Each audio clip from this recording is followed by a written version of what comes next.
Hello, this is Laurent, TF Toybox. We are recording from Album Comics in Paris, and I'm live with Daniel. Hello, Daniel. Hello. Thank you very much for meeting us today doing signing autograph in Paris. Maybe I should present you first. My name's Daniel Warren Johnson.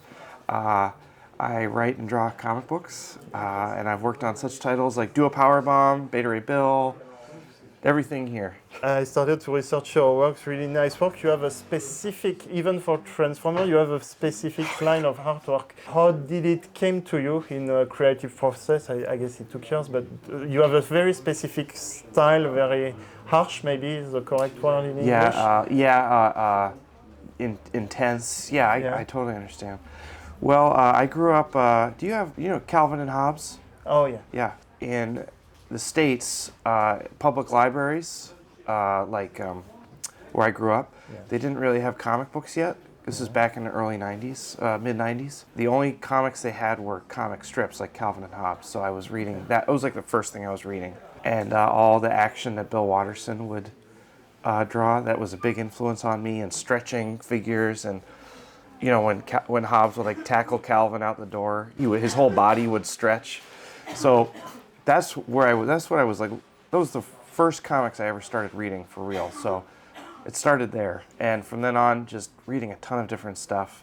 Tintin was a huge one. So I have to thank my public library for exposing me to comics, action-packed comics, very early.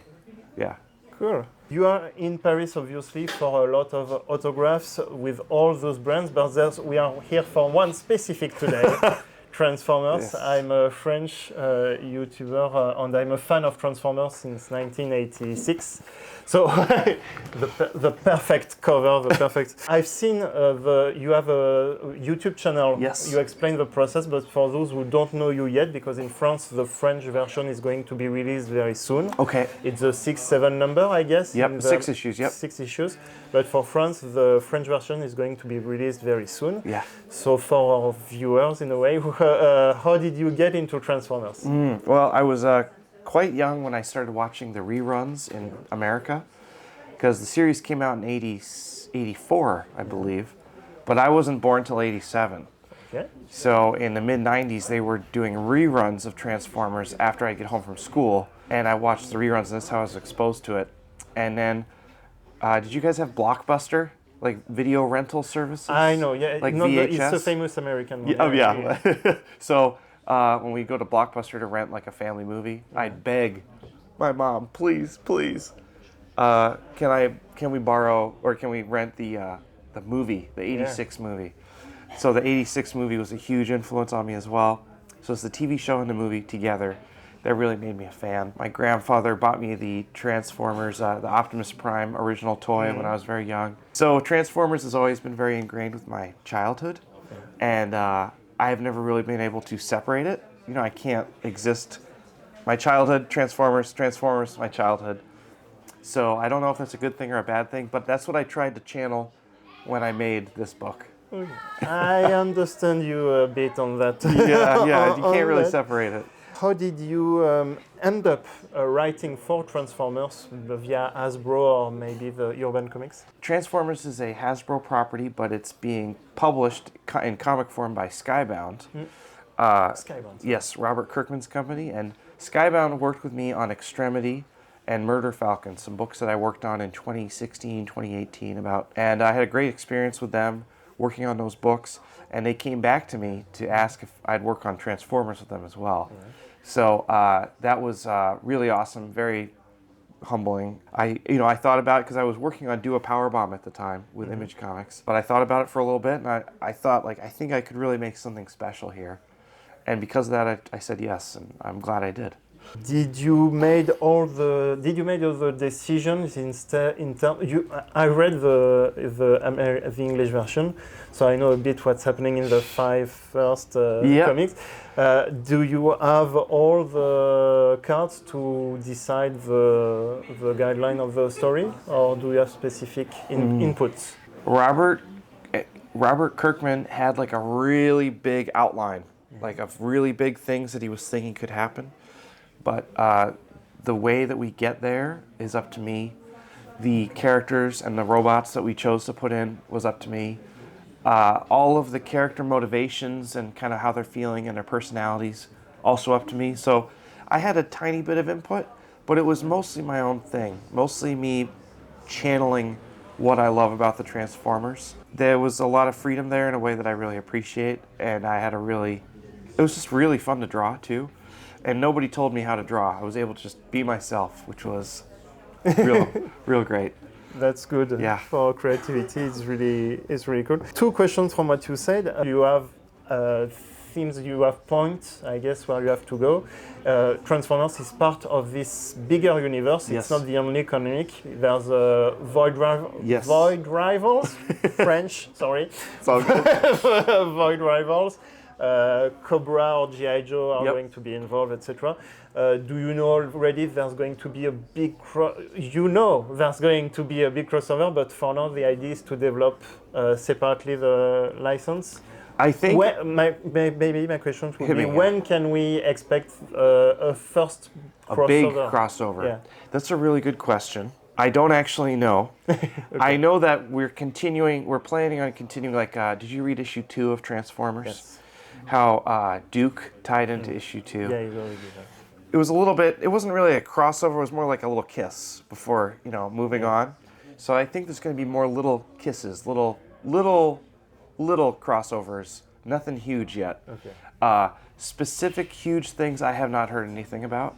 They're mostly allowing me to just develop the Transformers world on Earth at my own pace. And another thing you just said previously, you design the character. You have freedom for how the characters are evolving. Maybe it's a spoiler, but you took a huge decision, radical for Transformers, regarding a certain Autobot, a favorite Autobot. How was it received by the American fans, and how was it received by Hasbro? When I killed Someone. You can say it. I guess people will know. We can bleep it out. Oh, I'll bleep it. I killed him. When I make stories, I like to get in the characters' heads and what would the character do? That's the question I ask myself. What would Starscream do if he saw Bumblebee helpless lying at his feet? He would shoot him dead. It's just, and everybody, it makes sense. Makes sense to you. Yeah. Makes sense to every Transformers fan on the planet. What would Starscream do? This is a great opportunity. Boom. And there's just this lack of hesitation, which I want to see more of in all storytelling. An immediate reaction. No holding back, just like, you do this, this happens. Cause and effect. So I wanted to kind of show that was what I was trying to bring to the table with Transformers. Bumblebee is fine. I don't mind him as a character, but we've seen a lot of him over the years, over the past decade especially. And it was time for him to go. I didn't want to draw him. I didn't want to write him. I was like, well, so let's kill him. Good. And the reaction in the States, I did a Comic-Con. I was at San Diego. Yeah? No, July? I'm sorry. It was New York Comic-Con. New York Comic-Con, yeah, September. Okay. And I walked out on the stage after issue 1 had been released, and I was booed by the Bumblebee fan. Boo! And I got the microphone and I said, keep going. I feed on your tears. I love it. You want me to kill more? Keep booing me. So yeah, I'm just trying to make an awesome story, and I'll smash whoever I have to get there. But at least it takes a different direction Yes. that we've never seen before in a way. I don't remember another story where Beep is getting that fast. Yes. Especially that, of course, he becomes gold. But anyway, maybe so far, or maybe what you're writing are not released yet. What's your favorite character? Of Transformers? Let's keep it Transformers. You got it. Yeah. I mean, it's like, of course, he says this, but Optimus Prime. He's the most fun to draw, and I would say the most fun to write is probably Starscream, because he's just bad to the bone. He does not give an F. Starscream's most fun to write. Optimus most fun to draw. Yeah, your Starscream is very radical as well from the beginning, but at least Starscream, since he's a traitor, he has different layers, so True. I guess for you, you have a lot of different doors to open, different ways to go with him. 100%. So that's good. You know maybe the outline, etc., but what is the character you would like to see in the future in the Transformers comic? I do like Goldbug. Yeah. I like Jetfire, but he's dead. I'm thinking. Maybe you like that you don't want to kill. I really love the Protectobots. Ah, nice. I don't know if there's room for them in my run, but I do love them a lot. Especially the leader. I can't remember his name. I love his design. Hotspot. Hotspot was in a bunch of the Marvel comics back in the day, and I really loved him in those. So I'd love to bring those guys in, especially because the Autobots don't really have like a combiner. Not yet. Not yet. Exactly. Yeah. Protectobots is my answer. Protectobots. I have less than 1 minute to wrap up. You have obviously as well a lot. I'll show them differently. Sure, on camera, you have a lot of different working on different licenses.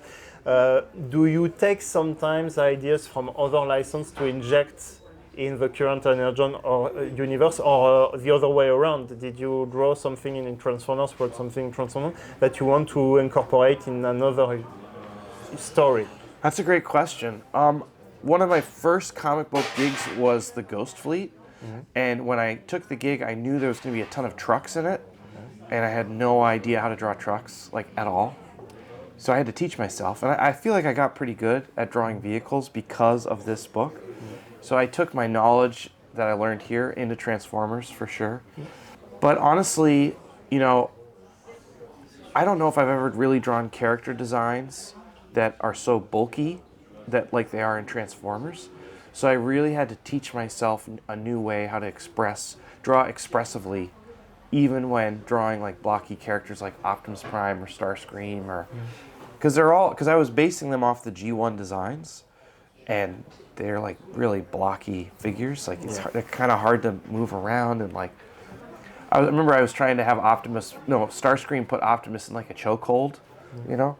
It's like impossible. You basically have to bend metal to make it work. So it was like a new level of cartooning that I had to bring to the table and figure out about myself. And for me, making comics is, even whether it be Transformers or create your own book or whatever, is about self-expression and sharing it with people. And just the best way to get there is the most fun way to draw it. So that's kind of what I learned, and that's what I brought from my other stuff.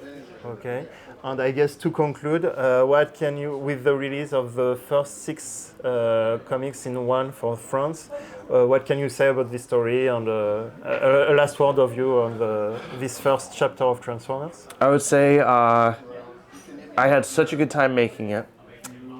I'd say look forward to it. There's some amazing wrestling moves that happen by Decepticons and Autobots. I don't want to give too much away. I'd say you're not going to regret getting this comic. It's going to blow your butt off. That's all. Thank you very much. Very different take of the previous Transformer story, that is true. Thank you very much for this time, and thank you for this amazing work. Oh, thanks for having me. I'm going to continue reading the comic book. Thank you very much. See you soon. Thank you. Woohoo! Awesome. Thank you very much. You're very welcome.